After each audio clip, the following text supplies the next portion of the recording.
Good morning. Thank you for joining us for our Word of the Day. This morning we're going to be looking at Job chapters number 40 and 41.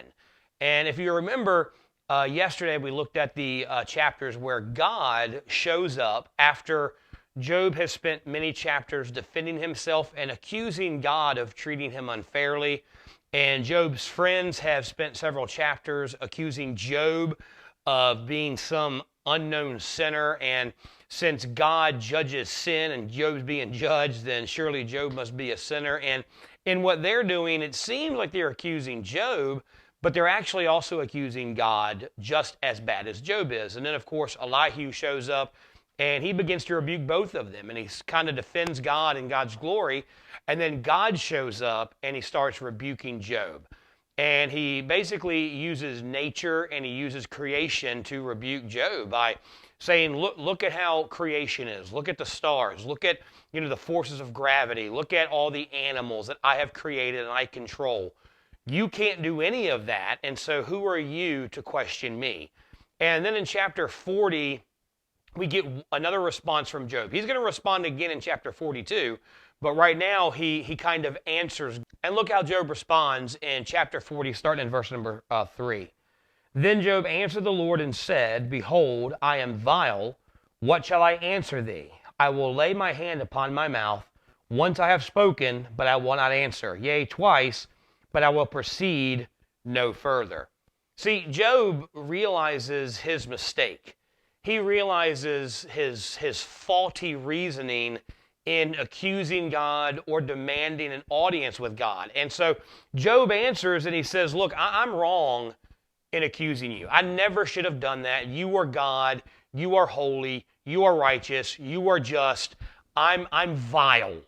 In comparison with you, I am disgusting, and I have no right to question you or to challenge you. So he repents of what he said and how he said it, and he says, I'm not going to say anything else. I'm done. God, you're right, I'm wrong. And that's a pretty good place to be, but God doesn't let him off the hook. Look what God does in the next verse. Then answered the Lord unto him, unto Job, out of the whirlwind, and said, Gird up thy loins now like a man. I will demand of thee, and declare thou unto me. God says, Job, you asked for this. You wanted an audience with me. You wanted me to hear your case, and you wanted me to judge whether what I was doing was right or wrong. You asked for it. You're going to get it. Look how God continues his rebuke of Job in the next verses. He says, Hast thou an arm like God, or canst thou thunder with a voice like him? Deck thyself now with majesty and excellency, and array thyself with glory and beauty. Cast abroad thy rage of thy wrath, and behold every one that is proud and abase him. Look on every one that is proud and bring him low, and tread down the wicked in their place. Hide them in the dust together, and bind their faces in secret. Then will I also confess unto thee that thine own right hand can save thee. What God is challenging Job to do is be God for a while. He says, okay, Job, you think I'm wrong. You think I'm unjust. You think I'm unfair. Then you be God. You rule the world for a while. You control everything for a while. You execute perfect, righteous judgment and continue to be righteous and holy and pure. And when you've done that, when you've been God for a while, then we can talk and I'll explain to you what I'm doing. Then God goes on to describe two animals that he has created and he controls called Behemoth and Leviathan. Look at what he says about these two creatures. In verse 40, chapter 15, it says, Behold now Behemoth, which I made with thee, he eateth grass like an ox. Lo now, his strength is in his loins, and his force is in the navel of his belly. He moveth his tail like a cedar. The sinews of his stones are wrapped together. His bones are as strong pieces of brass. His bones are like bars of iron. He is the chief of the ways of God. He that made him can make his sword to approach unto him. Surely the mountains bring him forth food, where all the beasts of the field play. He lieth under the shady trees in the covert of the reed and fens. The shady trees cover him with their shadows. The willows of the brook compass him about. Behold, he drinketh up a river and hasteth not. He trusteth that he can draw up Jordan into his mouth. He taketh it with his eyes. his nose pierced through snares. So he talks about this creature behemoth. And a lot of people believe that this is a hippopotamus. I agree with some other theologians that this is not a hippopotamus because it just seems too big to be a hippopotamus. Plus, he talks about his tail. He moveth his tail like a cedar.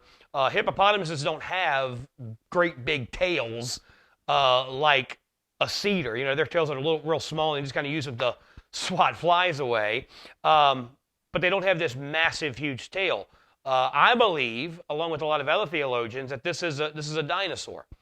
Some huge, massive dinosaur, a brontosaurus or a brachiosaurus, just some huge, massive, herbivore that is so huge and incredibly powerful that nothing can destroy it, nothing can kill it, nothing can really bother it. And in the dinosaur ages, those were huge, massive creatures that not even the T-Rexes really bothered with, just because they were so massive. They would only wait for them to die of natural causes. Then they would eat them. So this is probably some huge, massive dinosaur that is extinct now. But then he goes on to describe Leviathan, and Leviathan is a sea creature. Look what he says, starting in chapter 41. Canst thou draw out Leviathan with a hook, or his tongue with a cord thou lettest down? Canst thou put a hook into his nose, or bone his jaw through with the thorn? Will he make many supplications unto thee? Will he speak soft words unto thee? And he says, look at this huge sea creature, Leviathan. Can you catch him with a hook?